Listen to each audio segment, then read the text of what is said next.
Although Descartes thought that mind and body were distinct things, he nonetheless thought that they causally interacted.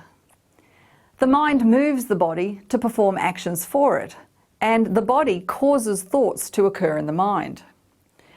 One of Descartes' more astute critics, Princess Elizabeth of Bohemia, thought that this interaction between mind and body made no sense if they were distinct things.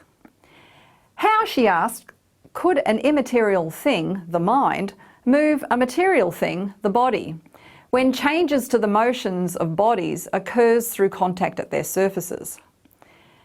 How, in other words, could bodies affect an immaterial substance, and vice versa? Descartes replied by claiming that the mind operated like a primitive force, not unlike physical forces. But since he had no way of explaining forces generally, this reply failed to impress Elizabeth. Since the 1950s, dualism has come under various kinds of attack. From behaviourists who thought that all our talk about mental entities could be translated into talk about observable behaviour or dispositions to behave in a certain way. From materialists who argue that the mind is identical with the brain. From functionalists who argue that mental processing can be defined as information processing on the analogy with computers.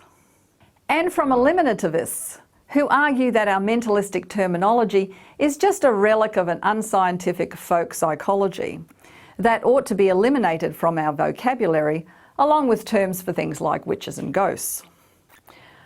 All of these views are committed to physicalism, the view that only physical events can cause other physical events.